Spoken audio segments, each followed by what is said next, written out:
আসসালামু আলাইকুম। আসলাম বাগের বাজার হালিম খেতে। হালিম খেতে খেতে আমরা এখন আমাদের পাতলা পায়খানা প্রায় হয়ে যাবে, কারণ হালিমগুলা একদম ভালো না। হালিমের অবস্থা খুবই খারাপ। তো এখন বিষয় হলো যে বউ বলতেছে না হালিম খাবোই খাবোই খাবোই খাবোই, জোর করে আমাকে নিয়ে আসবো। আমরা এখন আছি বাগের বাজার, হালিম খাইতেছি।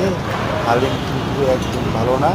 আর আরেকটা বিষয় হলো যে আমি হালিম বাহিরের কোনো জিনিস আমার পছন্দ না। এখন এটাই লাস্ট। আর হালিম বাইরের খাবার খাবো না, আমার বউ নিজেই বলেছে এটি আমাদের লাস্ট, এটি আমাদের ফার্স্ট।